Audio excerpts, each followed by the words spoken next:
हम लोगों को आज 4 श्लोक पर विचार करना है।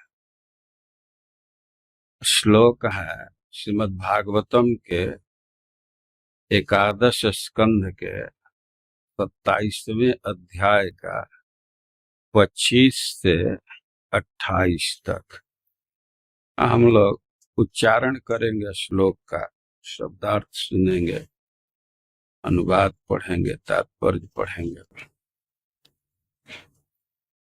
ओम नमो भगवते वासुदेवाय।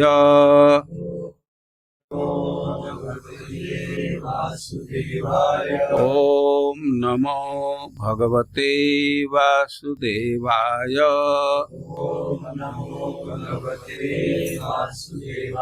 ओम नमो भगवते वासुदेवाय।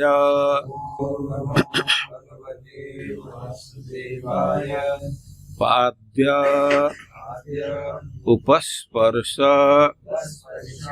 अर्हण आदीन उपचारान् प्रकल्पयेत् धर्मादिभिः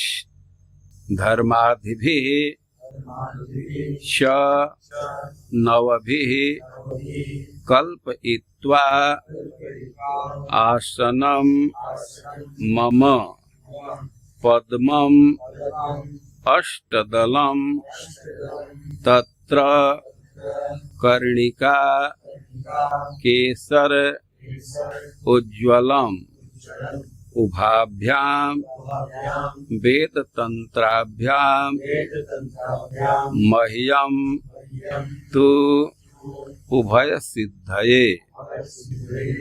पाद्योपस्पर्शणादीन्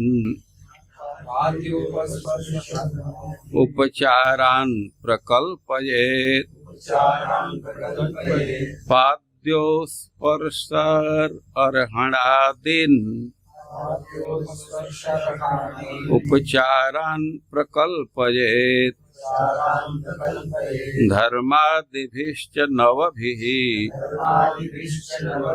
कल्पयित्वासनं मम पद्ममष्टदलं तत्र कर्णिका केसरोज्ज्वलम् उभाभ्यां वेदतंत्राभ्यां मह्यं तु भय सिद्धये। पाद्य भगवान के चरण पखाड़ने के लिए जल। उपस्पर्श भगवान का मुख धोने के लिए जल। अर्हण अर्घ्य के रूप में भेंट किया गया जल। आदीन तथा अन्य वस्तुएं उपचारान भेंटे प्रकल्पये चढ़ाए। धर्म आदि भी धर्म ज्ञान वैराग्य तथा ऐश्वर्य के साकार रूपों के सहित च तथा नव भी नौ भगवान की शक्तियों कल्पयित्वा कल्पना करके आसन मम मेरा पद्म कमल अष्टदलम 8 पंखुड़ियों वाला तत्र उनमें कर्णिका कोस में केसर से उज्ज्वलम तेजवान उभाभ्याम दोनों साधनों से वेद तंत्राभ्याम वेदों तथा तंत्रों से मह्यम मुझको तो तथा उभय दोनों भोग तथा मोक्ष की सिद्ध प्राप्ति हेतु। अनुवाद। पूजा करने वाले को चाहिए कि सर्वप्रथम मेरे आसन को धर्म, ज्ञान, त्याग तथा ऐश्वर्य के साक्षात देवों से तथा मेरी 9 आध्यात्मिक शक्तियों से अलंकृत होने की कल्पना करे। यह भगवान के आसन को 8 पंखुड़ियों वाले कमल के रूप में मान ले और अपने कोष के भीतर केसर तंतुओं से तेजवान है, जो अपने कोष के भीतर केसर तंतुओं से तेजवान है। तब वेदों तथा तंत्रों के नियमानुसार वह पांव पखारने का जल, मुख साफ करने का जल, अर्घ्य तथा पूजा की अन्य वस्तुएं मुझे अर्पित करे। इसी विधि से उसे भौतिक भोग तथा मोक्ष दोनों की प्राप्ति होती है। तात्पर्य।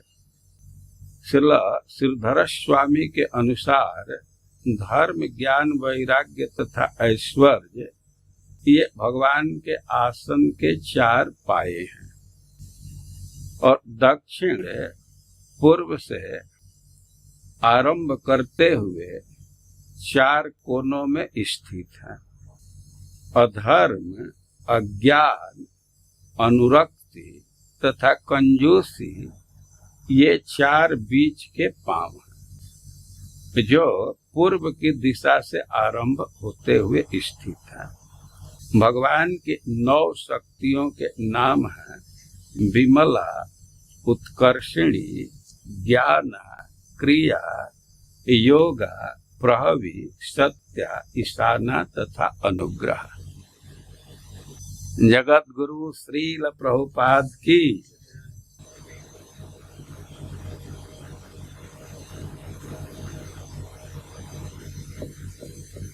पाद्योस्पर्शार हणादीन उपचारान प्रकल्पयेत् धर्मादिभिश्च नौभिः कल्पयित्वासनं मम पद्मम अष्टदलम तत्र कर्णिका केसरोज्ज्वलम् उभाभ्याम वेद तंत्राभ्याम मह्यम तुभय सिद्धये। आप लोग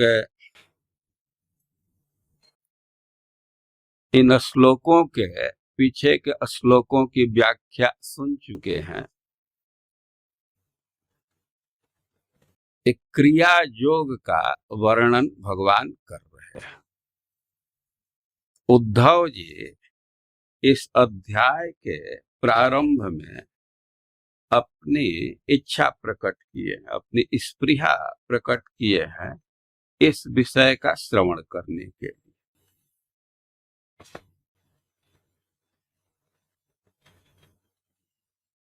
इसका कारण है कि क्रिया योग को मनुष्य का प्रेयस बतलाया गया, कल्याण का साधन है। और बड़े बड़े जो ऋषि हैं, नारद जी, व्यास जी, अंगिरा जी,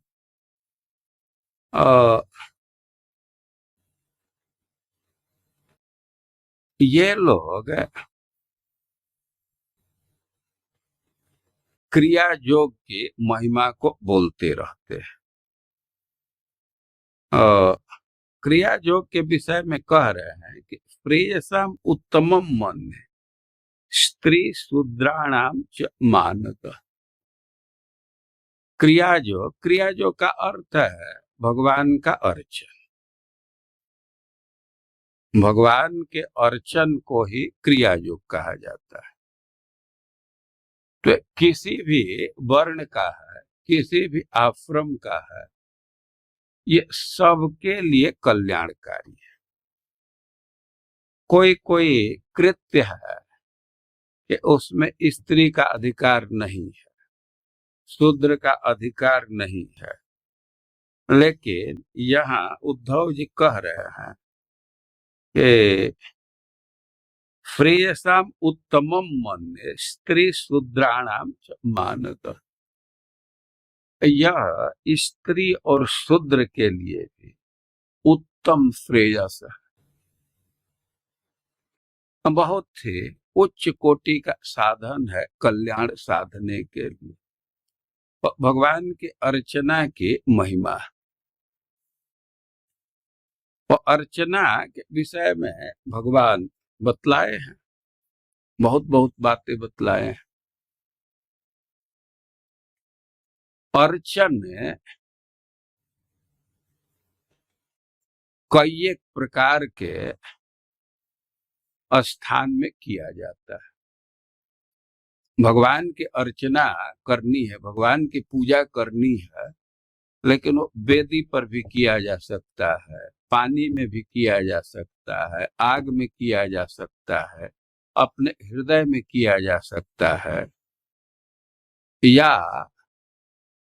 बालू का विग्रह बना करके किया जा सकता है, लकड़ी का विग्रह, पत्थर का विग्रह, धातु का विग्रह, या पेंटिंग करके कई एक प्रकार से हम ठाकुर जी को स्थापित कर सकते हैं। ये सबके लिए साधन है, पर इसमें विकल्प भी बहुत है।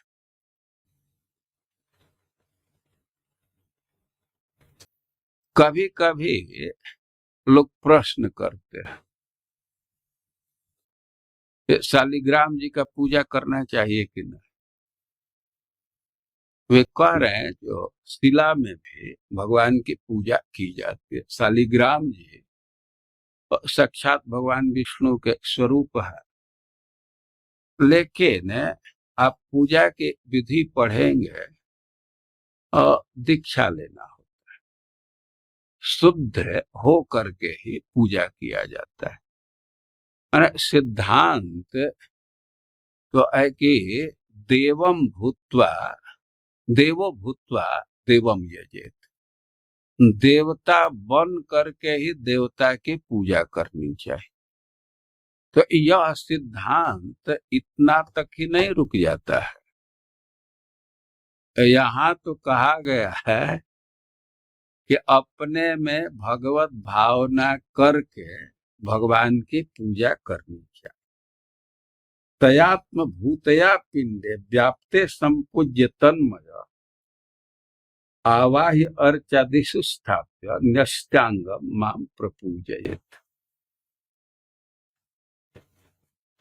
कि भगवान की पूजा करनी है तो पहले अपने अंदर भगवान का ध्यान करना चाहिए, और तया आत्मभूतया अपनी अनुभूति के अनुसार सोचा। अब भगवान हृदय में है तो भगवान का प्रभाव, भगवान की शक्ति या भगवान की भगवता पूरा शरीर में व्याप्त हो रहा है। भगवान के जो भगवता है वो हमारे शरीर में भी वो व्याप्त हो रहा है। उदाहरण दिया गया है कि जैसे दीपक है तो दीपक का प्रकाश पूरे कमरे में फैल जाता है, और उसी तरह भगवान का प्रकाश, भगवान की भगवता हमारे हृदय, हमारे शरीर में फैल रही है। तो यह भावना होनी चाहिए, और सबसे पहले भगवान को हृदय में पूजा करते हैं।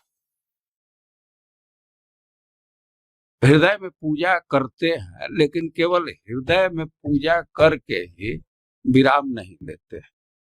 अब इसके बाद आवाह्य अर्चादिषु स्थाप्य न्यस्तांग माम प्रपूजयेत, भगवान का आवाहन करते हैं, बुलाते हैं, और उनके प्रतिमा आदि में अर्चा विग्रह या दूसरे जगह भी उनके स्थापना करते हैं, और न्यष्टांग मां प्रपूजयेत, और भगवान का अंग न्यास करते हैं। देखिए, दो शब्द आता रहता है, करण न्यास, अंग न्यास। और कुछ मंत्रों को अंगुली पर रखते हैं तो करण न्यास है, और अंगों पर उसको रखते हैं वो अंग न्यास है। और पुजारी लोग अपने अंगों पर भी न्यास करते हैं और भगवान के श्री विग्रह पर भी न्यास करते हैं। और भगवान को बुला रहे हैं, उनका सत्कार करना है, उनका अर्चन करना है,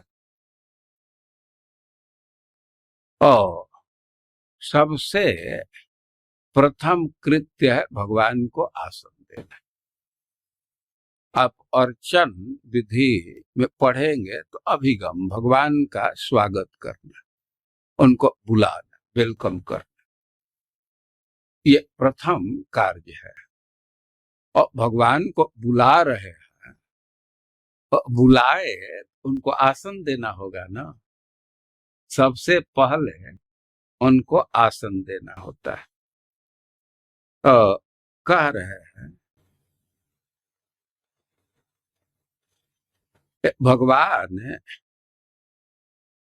को आसन प्रदान करना होता है, लेकिन अब आसन कैसा है, कहाँ है, ये सब है कि भावना होनी चाहिए। तो कह रहे हैं कि धर्मादिभिश्च नौ भी कल्पयित्वा आसनम मम पद्मम अष्टदलम तत्र कर्णिका केसरोज्ज्वल। भगवान के आसन के विषय में कह रहे हैं कि धर्मादिभिश्च, धर्म आदि के द्वारा या धर्म आदि के साथ। तो धर्मादि भी बहुवचन में बोल रहे हैं, तो धर्म तो आदि है, एक है, इसके साथ और कौन है? क्या? तो नव भी तो अलग है, पहले धर्म जिसमें आदि है उनके साथ। तो धर्म के साथ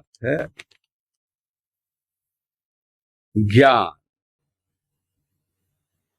वैराग्य और ऐश्वर्य।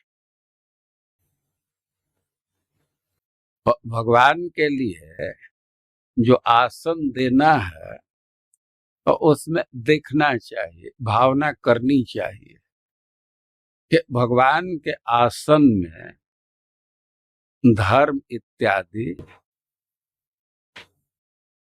बैठे, धर्म इत्यादि हैं। भगवान का आसन धर्म इत्यादि के साथ। तो धर्म आदि कह रहे हैं, तो धर्म से मतलब, आदि से मतलब है कि ज्ञान, वैराग्य और ऐश्वर्य। और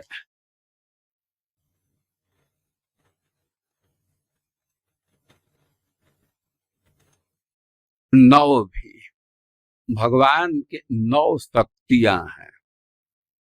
तो भगवान का आसन भगवान के शक्तियों के साथ है। 9 शक्ति कौन कौन? 9 शक्ति है, विमला, उत्कर्षिणी, ज्ञान, क्रिया, योग, प्रहवी, सत्य, ईशाना, अनुग्रह। कोई कोई कहेगा कि नाम ही नहीं टिका कान पर। अब फिर से हम लोग इस पर आएंगे। तो आसन के विषय में कह रहे हैं कि इसमें धर्मादि हैं, धर्म इत्यादि के साथ और भगवान के 9 शक्तियों के साथ। भगवान बहुत संक्षेप में बतला रहे हैं। श्रीधर स्वामी इसकी व्याख्या किए हैं। भगवान के लिए आसन देना है, और आसन कोई देते हैं, उसमें 4 पावा होता है ना। कोई चौकी है, खटिया है, और उसका तो यही टर्मिनोलॉजी है ना, पावा पाटी। जो जमीन पर टिका रहता है और उसको पावा, पिलर कहिए जो कहिए, समझ रहे हैं ना। जैसे टेबल है या चौकी है, और उसमें 4 पैर होते हैं ना, तो वही चारों पैर धर्म, ज्ञान, वैराग्य और ऐश्वर्य, और उनके स्थिति का भी स्पष्ट निर्देश है। ये शास्त्र की शब्दावली है, पहले एकदम प्रचलित था, लेकिन हम लोगों के लिए तो बहुत कठिन हो गया। अब आज पढ़ने पर याद आ रहा है कि हमारी माँ इन सब शब्दों का प्रयोग करती थी। और ये जो धर्म महोदय है, ये भगवान के आसन के आग्नेय कोण में स्थित है। भाई ये जैसे टेबल है, इसके 4 पैर है, तो वो तो कोना पर होता है ना पैर। तो दिशा भी कितनी होती है? हम लोग तो 4 दिशा तक है, दिशाएं 10 होती है ना, 10 दिशा है। पूरब, दक्षिण, पश्चिम और उत्तर, तो ये 4 दिशा। लेकिन 2 दिशा का जो कार्नर है उसको भी एक दिशा माना जाता है। और पूरब और दक्षिण का जो कोना है, तो उसको आग्नेय दिशा का, उधर अग्निदेव का निवास है, इसलिए आग्नेय।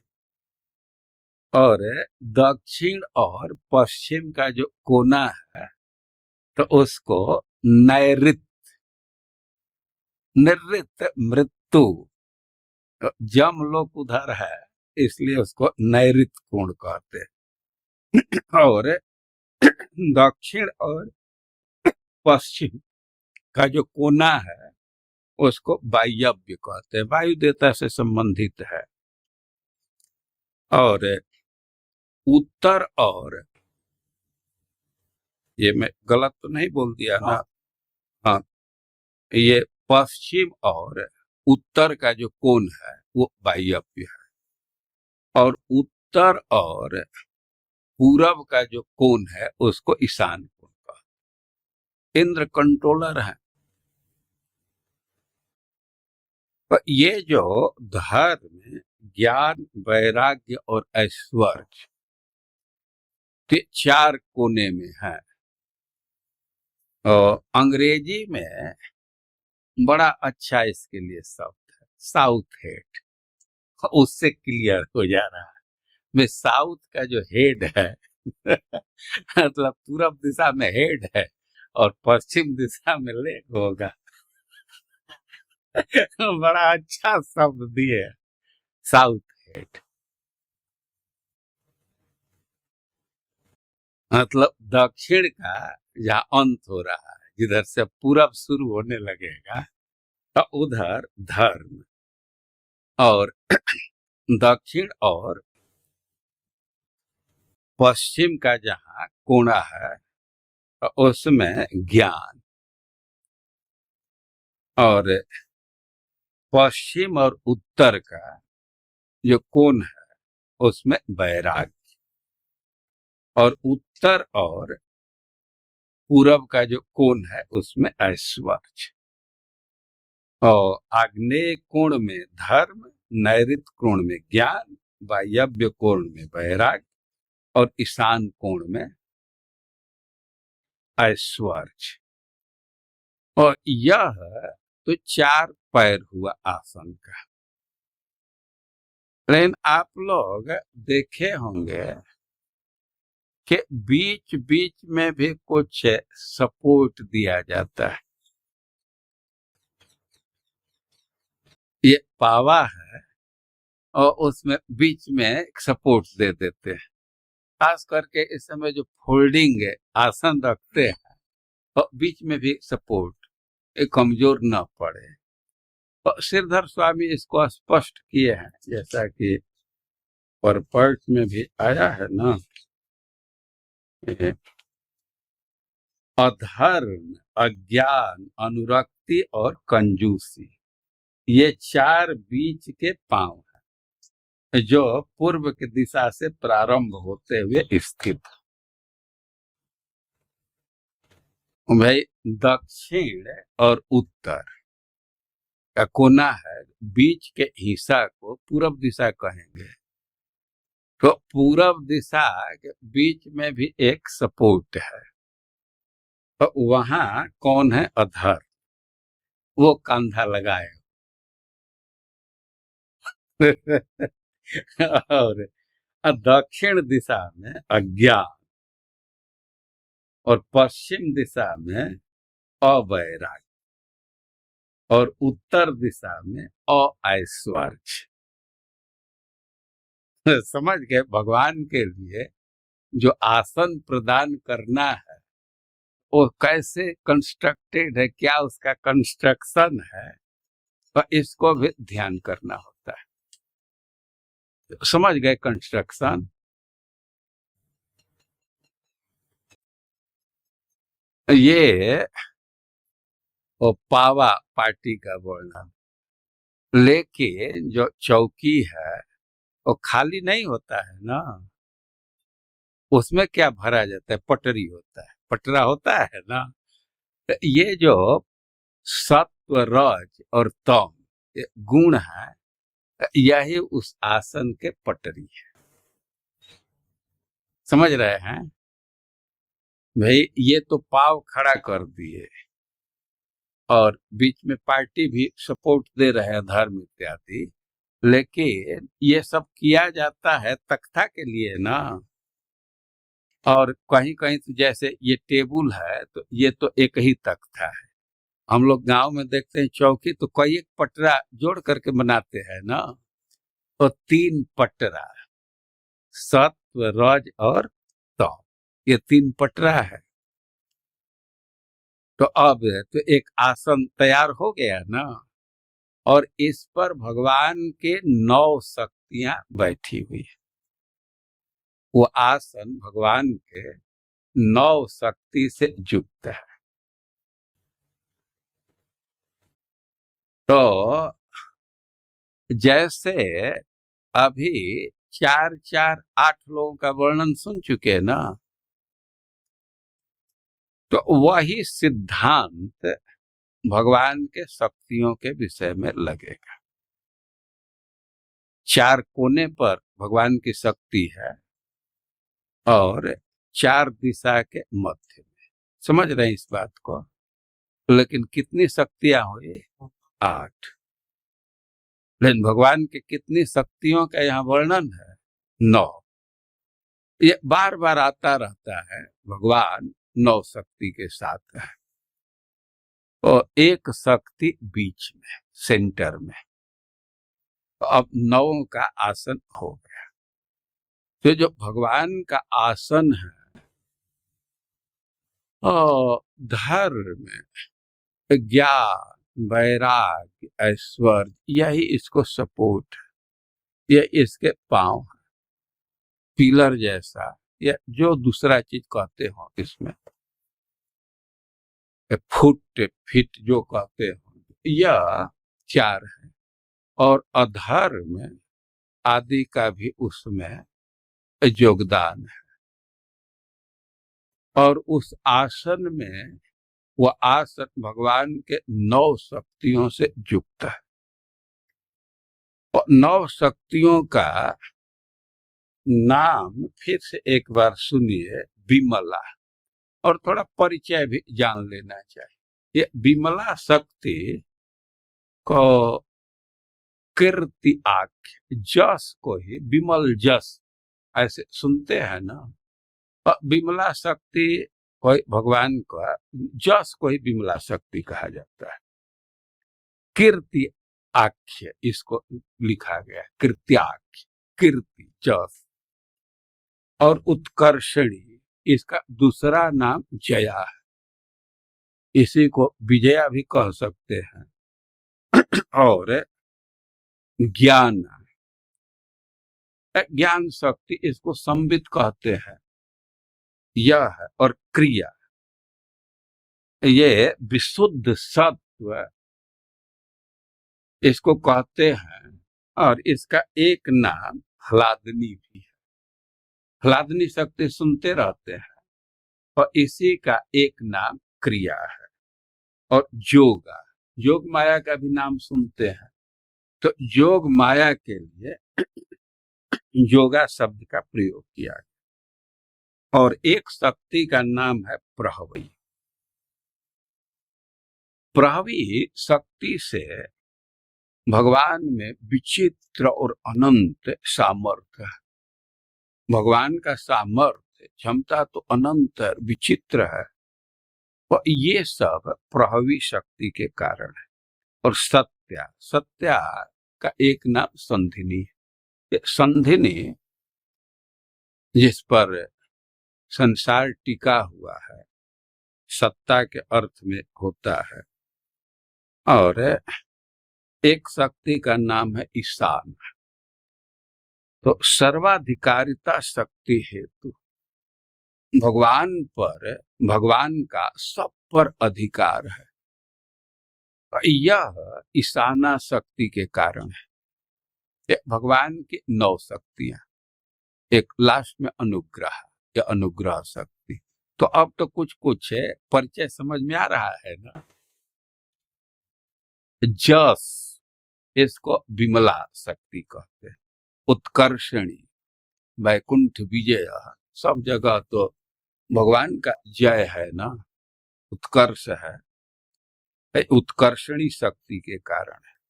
और भगवान को एक एक चीज का ज्ञान है, वो ज्ञाना शक्ति उसमें हेतु है। और भगवान आनंदमय है, इसके पीछे क्रिया शक्ति सक्रिय है।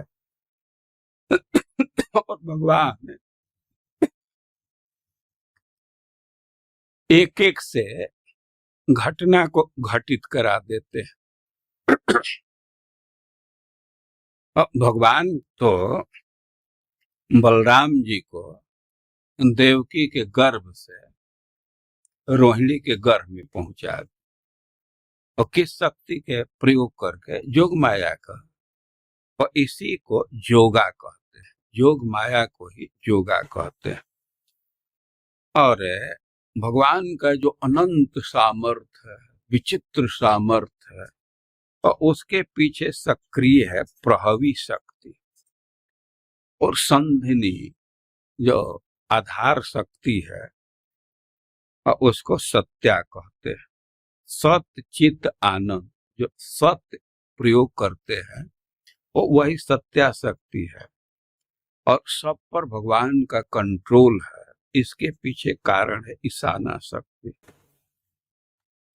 और सबसे प्रधान अनुग्रह शक्ति, भगवान की कृपा। तो अब आसन में यह भावना होनी चाहिए कि पूरब से प्रारंभ करेंगे। पूरब मतलब मध्य में, जो भी पूरब का आयाम है उसके मध्य में कीर्ति शक्ति है, विमला शक्ति है। और आग्नेय कोण पर उत्कर्षणी है। और ऐसे इसका क्रम समझ लेना चाहिए। दक्षिण के मध्य में ज्ञाना है, और नैऋत्य कोण पर क्रिया है, और फिर पश्चिम साइड में योगा है, और वायव्य कोण पर प्रहवी है, उत्तर दिशा में सत्या है, और ईशान कोण पर ईशाना है, और बीच में अनुग्रह शक्ति है। तो अब तो भगवान के आसन का कंसेप्ट क्लियर। और ये तो नीचे का आसन हुआ, चौकी हुआ। अब उस पर भगवान को अष्टदल कमल प्रदान करना चाहिए।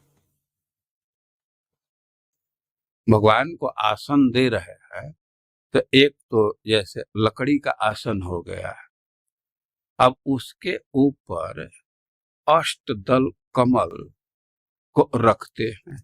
और अष्टदल कमल के विषय में कह रहे हैं कि कर्णिका केसरोज्ज्वलम, जो मध्य का भाग होते है उसको कर्णिका कहते हैं। तो जो अष्टदल कमल है तो केसर से उज्ज्वल है। तो केसर से उज्ज्वल है, इसका क्या अर्थ है? एक अर्थ है कि अब वो केसर ही पीला पीला दमक रहा है, उसकी कांति फैल रही है। या दूसरा अर्थ है कि भावना होनी चाहिए कि कर्णिका में सूर्य और चंद्रमा का निवास है। जैसे जो आसन के चारों तरफ भगवान की शक्तियां हैं, तो जो कमल का आसन प्रदान कर रहे हैं तो उसके कर्णिका में सूर्य और चंद्रमा का प्रकाश शक्ति है। क्योंकि ऐसा वैदिक साहित्य में विधान किया गया है कि कर्णिकायाम नसेत सोम सूर्य सोमाग्नि उत्तरोत्तरम। विधान किया गया है कि कर्णिका में सूर्य चंद्रमा और अग्नि को रखना चाहिए, मतलब प्रकाश के अर्थ में, ताप के अर्थ में नहीं। उज्ज्वला, प्रकाश से वह उज्ज्वल है। तो यह आसन है। सबसे पहले भगवान को आसन प्रदान करना चाहिए। अभी आसन प्रदान करना चाहिए, उसी में अधर्म को स्थापित कर दी, ये तो बड़ा झंझट वाला काम है। भगवान का आसन तो दिव्य है, वहां अधर्म कहां से पहुंच जाएगा? और सिद्धांत समझना चाहिए कि जो अधर्म, अज्ञान और इनके भी अंतरात्मा है ना, तो अंतरात्मा को ग्रहण करना चाहिए। वो अंतरात्मा उनका सक्रिय है।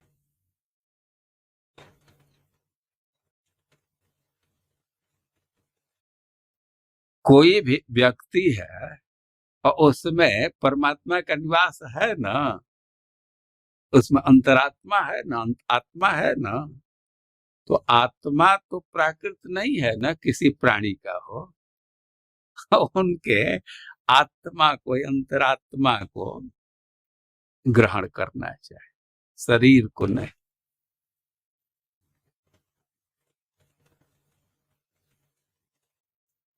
और जो गुण है तो वह भी अप्राकृत गुण है, प्राकृत सत्व रज तम नहीं है। तो कह रहे हैं कि ये तो आसन दिए, अब इसके बाद भगवान को जल प्रदान करना चाहिए। जल तीन प्रकार का है। एक तो पैर धोने के लिए, उसको पाद्य कहते हैं। और उपस्पर्श, उसको आचमनीय कहते हैं। आचमन मतलब मुंह धोने के लिए। और एक अर्हणम, अर्हण अर्घ्य को कहते हैं, जो पूजा के लिए जल दिया जाता है। भाई पूजा का मतलब क्या है? कुछ वस्तु भेंट करते हैं और स्नान कराने के लिए जो जल देते हैं स्नान के लिए या पान के लिए, उसको अर्घ्य कहेंगे। तो कह रहे हैं कि भगवान को आसन प्रदान करना चाहिए। उभाभ्याम वेद तंत्राभ्याम मह्यम तु भय सिद्धये। भगवान को जो पूजा प्रदान कर रहे हैं, उभाभ्याम दोनों विधि का सहयोग लेना चाहिए। पहले वर्णन भगवान कर चुके हैं कि भगवान की पूजा के दो विधि है, एक को वैदिक कहते हैं, एक को तांत्रिक कहते हैं। एक पूजा का वर्णन वेद में है, पूजा का वर्णन वेद में भी है और तंत्र में भी है। तो तंत्र का पूजा थोड़ा आसान है और उसमें अधिकार की भी व्यापकता है। तो कह रहे उभाभ्यम वेद तंत्राभ्याम मह्यम तु भय सिद्धये। और भगवान की अर्चना करनी चाहिए, उनको पूजा की सामग्री भेंट करनी चाहिए। और इसके सबसे बड़ी विशेषता बतला रहे कि उभय सिद्धये, भगवान का अर्चन करने से दोनों की सिद्धि मिलती है। दोनों के सिद्धि मतलब इस संसार में भी समृद्धि रहेगी और मोक्ष की भी प्राप्ति हो जाएगी। वे इस संसार के लोगों के चेतना का आप अध्ययन कीजिए, उसका एक सर्वेक्षण कीजिए, तो अधिकांश लोगों के मन में तो यही बसा हुआ है कि इस संसार में भी हम सुखी रहे, कोई कष्ट न हो और परलोक भी हमारा अच्छा हो जाए, मुक्त भी हो जाए। कि भगवान की अर्चन पद्धति इसी से प्रदान की गई। भगवान के अर्चन की विशेषता है कि दोनों सिद्धि मिल जाती है, इस संसार में भी समृद्धि रहती है और मोक्ष की भी प्राप्ति होती है। और इस तरह ये भगवान के आसन का वर्णन किए और विधान किए, उपचारान प्रकल्पयेत, भगवान को पूजा की सामग्री अर्पित करनी चाहिए। उनको पैर धोने के लिए जल देना चाहिए, मुंह धोने के लिए जल देना चाहिए, और वो अलग अलग होता है। और पूजा के रूप में जल देना चाहिए या स्नान के लिए जल देना चाहिए, और उनको आसन प्रदान करना चाहिए। तो आसन का एक विवरण यहाँ प्रस्तुत किया गया है और कह रहे हैं कि अर्चन पद्धति से भगवान की पूजा करने से हमारा यह लोक भी अच्छा रहता है और परलोक भी अच्छा रहता है, उभय सिद्ध है। अब और भी पूजा के विषय में बात बतला रहे हैं कि सुदर्शनम पांचजन्यम गदा शीशु धनुर्हलान मुसलम कौस्तुभम माला प्रिवत्सम चान पूजयत।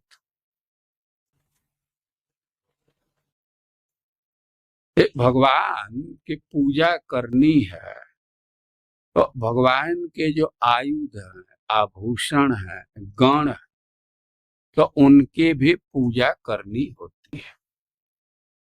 पूजा का प्रकार अलग अलग है, लेकिन पूजा सबका करना होगा। देखिए, ये लोक में लोग बारात लेकर के जाते हैं। विवाह तो एक आदमी का है और बहुत लोग जाते हैं, लेकिन सबका ध्यान रखना पड़ता है। सबका ध्यान रखते हैं ना। यहाँ तक कि जो बाजा बजाने वाले गए हैं उनका भी ध्यान रखना होता है ना, और झगड़ा होने लगता है भोजन कराते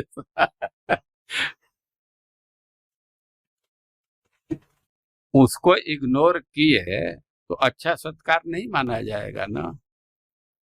तो भगवान के जो भी आयुध है तो उनका भी व्यक्तित्व है। वे एक व्यक्ति है ना, भगवान की सेवा में लगे, तो उनका सत्कार करना होता है। सुदर्शनम, ये भगवान के चक्र हैं सुदर्शन। पांचजन्य, ये भगवान का शंख है। और गदा, भगवान गदा भी धारण करते हैं। गदा का क्या नाम है? कौमुदकी। और अस्सी, अस्सी मतलब तलवार, उसका क्या नाम है? यहाँ तो टीका में नंदक लिखे हैं, लेकिन तरस्विनी भी उसका हो सकता है दो नाम हो। यहाँ नंदन लिखा गया है। और धनु, सारंग, ये प्रसिद्ध है। और मूसल, मूसल का नाम है सुनम। और ऐसे कौस्तुभम, माला, प्रिवत्सम, चानु पूजे, एक एक करके सबका पूजन करना होता है। और पूजा कैसे करते हैं? प्रोक्षणादि भी, और उस पर जल छिड़क दिए और यही पूजा हो गया। और देखते हैं ना, जल छिड़कते रहते हैं। और नंदम, सुनंदम, गरुणम, प्रचंडम, चंडम एवच महाबलम बलम चैव कुमुदम कुमुदेक्षणम। भगवान के कुछ बॉडीगार्ड हैं, अनेक बॉडीगार्ड हैं। भगवान के भी रक्षक रहते हैं ना, उनके परिकर हैं, जरूरत पड़ने पर सक्रिय हो जाते हैं। आप कथा सुनते हैं कि भगवान बलि महाराज को बांध, गरुण जी को इशारा किए, गरुण जी नागपाश से बांध दिए। अब जब बलि महाराज को बांध दिए तो बलि महाराज के जो अनुचर थे तो उनको बड़ा गुस्सा आया। ये कैसा बदमाश है, एक तो झूठ बोला, ठगा, और हमारे स्वामी सब कुछ दे दिए और इनको बांध रहा है। तो मान लो कि हमारे स्वामी तो यज्ञ का दीक्षा लिए, याज्ञिक दीक्षा लिए हैं, अब हिंसा नहीं करेंगे, अब तो मारपीट इस समय नहीं करेंगे, हम लोगों का क्या कर्तव्य बनता है? वे यज्ञ में दीक्षित है ना, हम लोग तो दीक्षा नहीं लिए ना, हम लोग छोड़ेंगे? वो दौड़े मारने के लिए। यद्यपि बलि महाराज मना कर रहे थे कि अरे तुम लोगों का सफलता नहीं मिलेगी, इस समय काल हम लोग के विपरीत है और काल पर नहीं कोई विजय प्राप्त कर सकता है, लेकिन वहां वे चले। लेकिन तुरंत भगवान के पार्षद वहां उपस्थित हो गए। जय विजय, नंद सुनंद, 6 पार्षदों को वहां नाम लिखा गया और खूब पिटाई की। भगवान के साथ रहते हैं, सब बॉडीगार्ड है भगवान के। नाम दिया जा रहा है नंद, सुनंद, गरुण, प्रचंड, चंड, महाबल, बल, कुमुद और कुमुदेक्षण। तो इनका पूजा करना चाहिए। चानु पूजे, क्रम से एक एक करके सबकी पूजा होनी चाहिए। और भी लोगों का नाम दिए है जिसका पूजा करना होता है। और भगवान की पूजा कर रहे हैं तो भगवान के जो संबंधित हैं, भगवान के साथ हैं, उनका भी पूजा करना होगा। यही पद्धति है। पूजा के पद्धति को कभी कभी लोग नहीं समझते।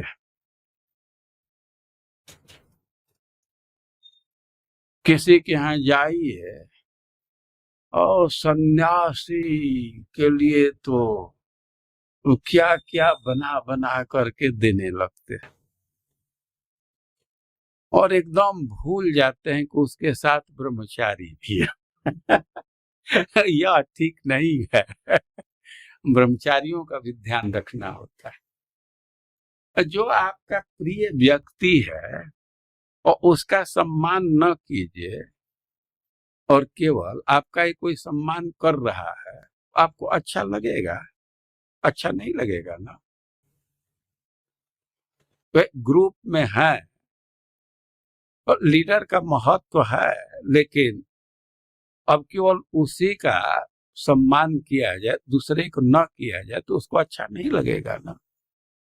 श्रीमद् भागवतम में कथा है कि भगवान एक साथ श्रुतदेव पंडित के पास गए और बहुलास्व के पास। तो भगवान के साथ कई एक ऋषि मुनि भी थे और बहुलास्व तो सबका सत्कार किए, और ये श्रुतदेव पंडित भगवान के सत्कार में ही रह गए। उनको आसन वही जो था बिछाए, अब दूसरे तरफ ध्यान नहीं था। इसी से भगवान भाषण करने लगे ब्राह्मणों की महिमा ना, खूब खूब बोले महिमा। भगवान के पूजा के विषय में भगवान अपने मुख से ही बतला रहे हैं। हमारे जो भी आयुध हैं, आभूषण हैं या पार्षद हैं, और सबकी पूजा होनी चाहिए, अनुपूजित क्रम से पूजा करनी होती। और अर्चन पद्धति का भगवान वर्णन कर रहे हैं। यह बड़ा ही उपादेय है इस अर्थ में कि एवं क्रिया जोग पथ है पुमान वैदिक तंत्र के अर्चन उभयतः सिद्ध मत्तो बिंदंत अभिप्सिता। इससे दोनों संसार, यह लोक परलोक दोनों मंगलमय हो जाता है। इस संसार में कोई एक समस्या है और भगवान के अर्चन करने से वो सब समस्या समाप्त हो जाती है, कम हो जाता है। और सबसे बड़ा लाभ होता है कि भगवान से एक संबंध उभरने लगता है। संबंध तो नित्य है, लेकिन पूजा करने से वो बड़ा तेजी से उभरता है। जैसे कोई माता पिता है, खास करके माँ है, बच्चे की सेवा कर रही है, तो संबंध और पुष्ट हो जाता है। तो भगवान की सेवा करते हैं तो हमारा जो ओरिजिनल संबंध है वो शीघ्र ही प्रकाशित हो जाता है। और एक भारी समस्या है कि यहाँ व्यक्ति कहीं कहीं फंसावट महसूस कर रहा है, अपने पुत्र में, परिवार में, समाज में। वो बहुत भारी बंधन है। और बंधन कर्तव्य का ही केवल नहीं है, कर्तव्य का बंधन तो उतना बाधक नहीं है, राग का बंधन है, अटैचमेंट है। और रागाद्य कुलचित्ता नाम कुतो संगादि संभव इति कृष्णार्चनम भद्रम अनुस्मृत्यान पृच्छति। इस संसार में जो राग है या बुरी आदत है, और भगवान के अर्चन से उस पर व्यक्ति शीघ्र ही विजय प्राप्त कर लेता है। अब ठाकुर जी घर में है और ब्याह बारात में बहुत रुकने का टाइम भी नहीं है, बहुत इन्विटेशन भी है, बहुत आग्रह है, थोड़े देर के लिए गए, भाग करके आना पड़ेगा ठाकुर जी की सेवा के लिए। और ठाकुर जी नहीं है तो क्लब में कहाँ कहाँ लोग जाते रहते हैं।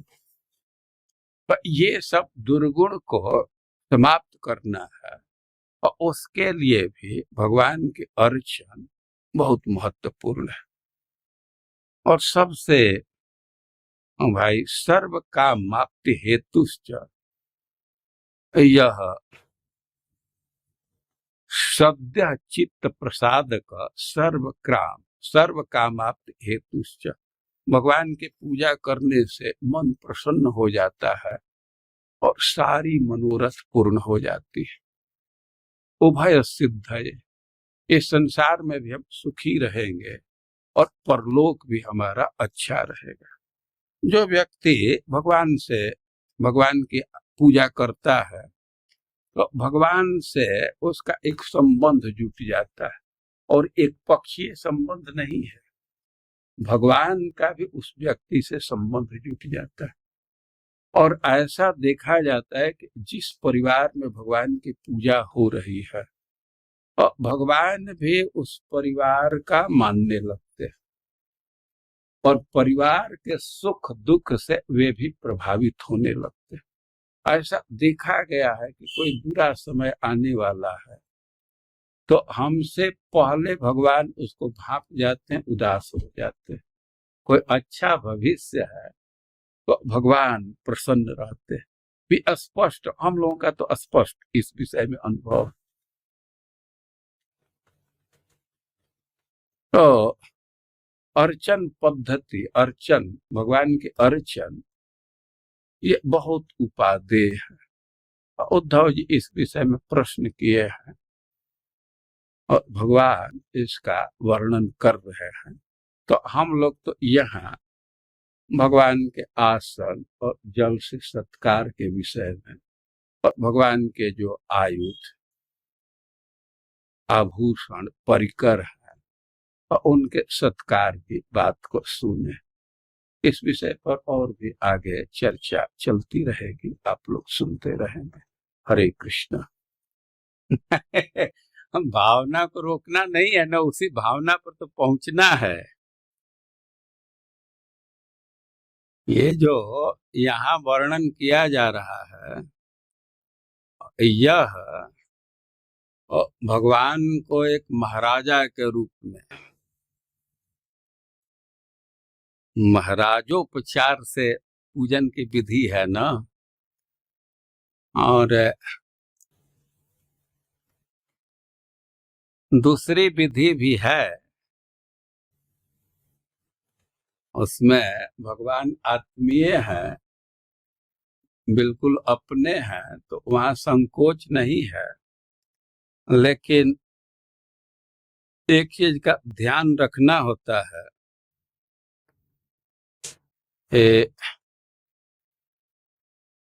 कहीं तमोगुण को और आलस्य को ही आत्मीयता न बैठ माने। तो यहाँ जो पूजा की पद्धति है, तो भगवान को ठाकुर जी के रूप में, महाराज के रूप में जो पूजा की जाती है उसका पद्धति है। और जो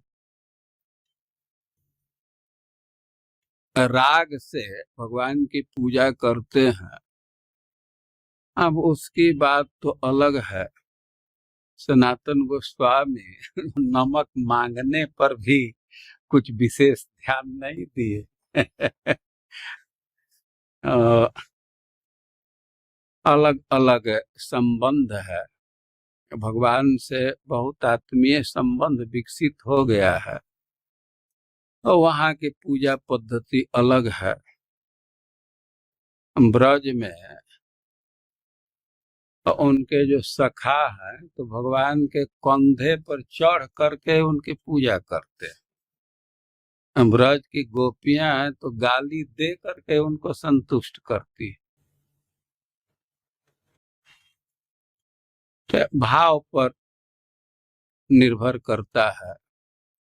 भगवान से औपचारिक संबंध भी है, ये सब विधि का पालन करना होता है। और विधि में भी वो विकल्प दिया गया है। बहुत खुशी की बात है कि इस बात को भी समराइज करते समय प्रस्तुत कर दिया गया। विधि अनेक प्रकार की है, बहुत विस्तार है, लेकिन अपने क्षमता के अनुसार, अपने स्थिति के अनुसार इसका संक्षेप भी किया जा सकता है। ये सब है बातें इस अध्याय में आई।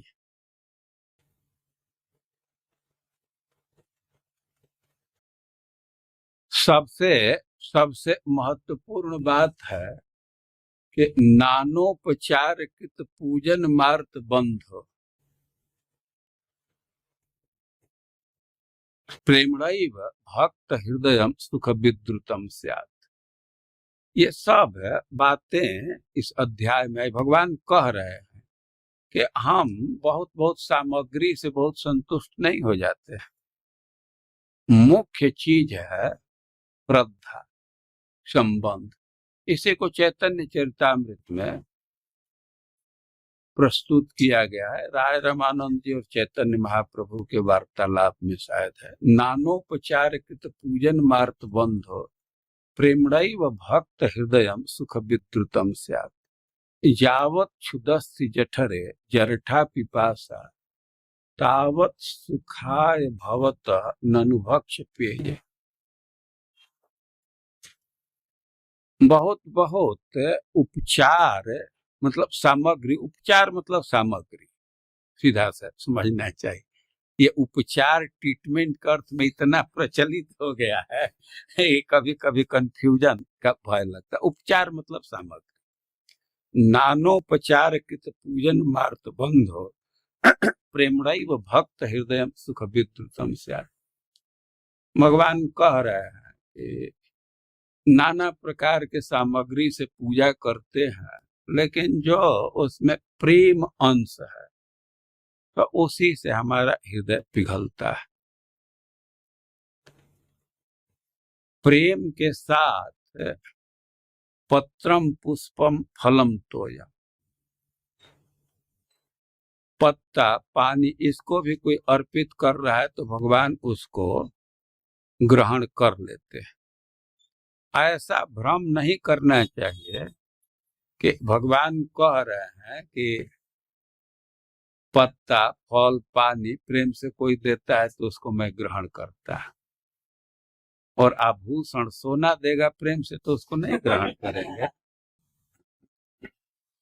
यदि कोई प्रेम से दे रहा है तो हाथ बढ़ा करके ले लेते हैं। दक्षिण भारत में एक ठाकुर जी हैं, उनका गर्दन झुका हुआ है, शरीर झुका हुआ है, और सुनते हैं कि उसके पीछे कारण है कि एक वेश्या थी, शरीर व्यापार करती थी, उसका मार्केट चला, उसको बहुत धन आ गया, लेकिन एक ग्लानि उसके मन में रहती थी कि हम कुछ ठाकुर जी की सेवा नहीं कर पाए।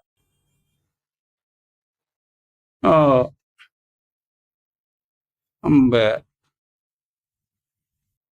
कोई बतलाए कि तुम्हारे पास धन है और आभूषण दे सकती हो, और आभूषण बनवा करके ठाकुर जी को देने के लिए जा रहे थे। नजदीक पहुंची तो उसको रजोधर्म प्रारंभ हो गया। अब तो अपने अशुद्धि पर विचार करके और वहीं से वे लौटने लगे, लेकिन भगवान हाथ बढ़ा करके झुक करके उसके आभूषण को ग्रहण कर लिए। हम यह कह रहे हैं कि प्रेम से जो चीज दिया जाता है उसको ग्रहण करते हैं। भाई फिर वो झगड़ा प्रारंभ हो जाएगा हमारे बात से। ये समझ लीजिए कि हम सोना के आभूषण की बात कर रहे हैं, भोजन की बात नहीं कर रहे हैं प्रयतात्मनः भोजन अर्पित करना है तो शुद्ध अवस्था में ही अर्पित करना है। ये समझ रहे हैं ना, सोना चांदी अशुद्ध नहीं होता है कुछ कुछ है चीज है। हम यह कह रहे हैं कि नानोपचार कृत पूजन मार्त बंध, तो प्रेम से देते हैं तो उसी से भगवान का हृदय पिघलता है। वो प्रेम से कोई पत्ता भी दे तो उसको स्वीकार कर लेते हैं।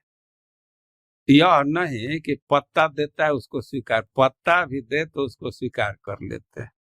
प्रेम से वृक्ष का पत्ता देंगे उसको भी स्वीकार कर देंगे, और प्रेम से बैंक का पत्ता देंगे वो भी स्वीकार कर लेंगे। प्रेम अंश होना चाहिए, और उसी से उनका हृदय पिघलता है। उदाहरण दे रहे हैं कि जावत क्षुदस्ति जठरे जरठा पिपासा, पेट में प्रबल भूख प्यास है और उसी समय खाने का चीज या पीने का चीज अच्छा लगता है। भूख नहीं है तो अब तो केसर वाला दूध भी कठिन पड़ जाएगा, मिठाई भी कठिन पड़ जाएगा। भूख रहने से वो अच्छा लगता है ना। और जो भी भगवान की पूजा सामग्री देते हैं, अर्पित करते हैं, भगवान का हृदय प्रेम अंश से पिघलता है और प्रेम मुख्य चीज है। कोई कोई कह सकता है कि जब प्रेम से हृदय पिघलता है तो हम केवल प्रेम ही अर्पित करेंगे, अब वस्तु की क्या जरूरत है। लेकिन ये सब कंजूसी का लक्षण है। प्रेम का लक्षण है कि वो देना चाहता है।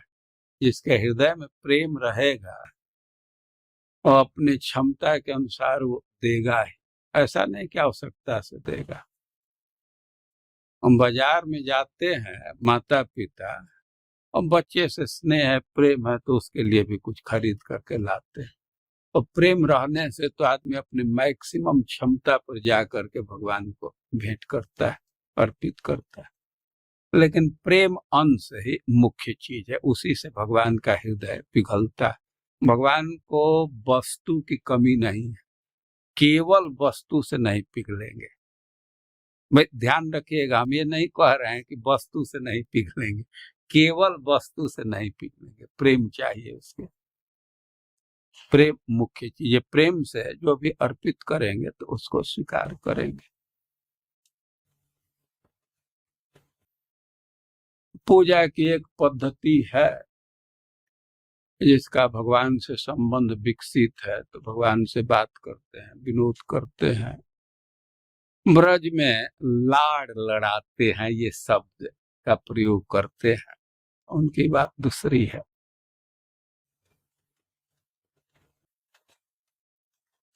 चलिए सब बात में कैसे प्रश्न के उत्तर में ही कहने लगा। गया में जाने से, पिंडदान करने से पितरों का उद्धार हो जाता है, लेकिन अब आगे करें तो उसमें कोई क्षति तो नहीं है, रिवर्स गियर लग जाएगा आगे करने से। ये यात्रा के समय भी, हम लोग यात्रा में गए थे उस समय भी बहुत प्रश्न आ रहा था, और उस समय तो हमको जानकारी नहीं थी। देखिए जब पितरों को हम जल दान में तर्पण करते हैं तो केवल उनके उद्धार के लिए नहीं होता है, और जो भी देंगे तो उनके अकाउंट में जमा होगा, और किसी भी जीवन में वे उसका उपयोग कर सकते हैं। जो भक्ति में लगे हुए हैं तो भक्ति से ही पितरों का उद्धार हो जाएगा। लेकिन जो पितर के लिए तर्पण कर रहे हैं उससे शुद्ध भक्ति में कोई हनन नहीं है। इसी से शुद्ध भक्ति के परिभाषा में रूप गोस्वामी कहते हैं अन्याभिलाषिता शून्य। अन्य अभिलाषा की वृत्ति तो जीरो, लेकिन ज्ञान कर्माद्य अनावृत, ज्ञान और कर्म को जीरो नहीं किए। यह पॉइंट होना चाहिए कि भक्ति आवृत नहीं होना चाहिए। थोड़ा सा अवकाश है जो समाज के लिए आवश्यक है, जो परम कल्याणकारी है, तो वो सब अनुष्ठान करते हैं और पितरों को तर्पण करते हैं। तो ऐसा नहीं है कि अनन्या भक्ति में क्षति हो रही है, लेकिन फिर भी जो अनन्य भक्त है तो देवता पितर की अर्चना छोड़ करके केवल भगवान के शरण में रहते हैं, उन पर कोई दोष नहीं लगता है। अनन्य भक्त का यही लक्षण दिया गया। और जो भक्त हैं वे भी प्रायः करते हैं तर्पण, लेकिन कदाचित तो तर्पण न भी करें तो कोई दोष नहीं है। अच्छा, जो गया जी की बात कह रहे हैं, निश्चित गया जी में कर लिए तो जो आवश्यक कृत्य है पितरों के प्रति हो गया पूरा। लेकिन आगे अब जल दान कर रहे हैं या वार्षिक श्राद्ध कर रहे हैं, तर्पण कर रहे हैं, तो उसे क्षति नहीं होगी। जो भी देंगे तो पितर के अकाउंट में जाएगा और उसका उपयोग वो कभी कर सकते हैं। अब इस विषय में बड़े ही एक भारी विद्वान की उक्ति को मैं सुना वे एक घटना सुना रहे थे। एक कोई यात्रा में जा रहा था, एक लड़का था, उसके माता पिता किसी दूसरे के साथ लगा दिए। ट्रेन में उसको बहुत प्यास लग गई, लेकिन अब वो अवसर देख रहा था कि ट्रेन जहाँ रुकेगी उपयुक्त अवसर होगा तो उसको जल ला करके देंगे। और वैसा आया बहुत देर के बाद, और लड़के को देखा, ना ना ना, अब हमको जरूरत नहीं है, प्यास नहीं है। अरे प्यास नहीं है कैसे तुम्हारा प्यास खत्म हो गया? और हमारे जो वंशज हैं, जो जल दान किए थे, तो उसी को मैं ले लिया इस मौके पर। और मैं सुनी हुई बात कह रहा हूँ, कहीं पढ़ा नहीं हूँ। और सिद्धांत यह है कि मान लीजिए कि गया तर्पण कर दिए, उसके बाद भी तर्पण करते हैं तो उससे कोई क्षति नहीं है, कोई निगेटिव मार्किंग नहीं हो जाएगा। वैसे जो भक्ति में लगे हुए हैं तो उनको अलग से ये करना आवश्यक भी नहीं। भक्ति अच्छा से करेंगे, उसी से पितर का मंगल होगा। और कुछ आपके प्रश्न पर मैं बोला, कुछ समझ में आ रहा है? कुछ पॉइंट मिला आपको?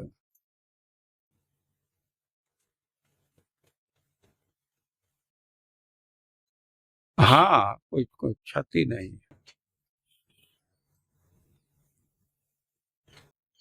रिवर्स गियर नहीं लग जाएगा। वो उसके अकाउंट में ही रहेगा।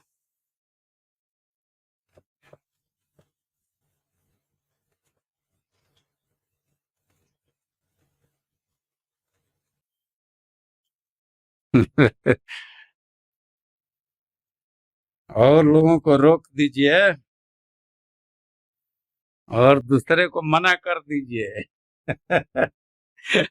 कह दीजिए कि हम क्या पेटेंट करा लिए हैं। तब ना।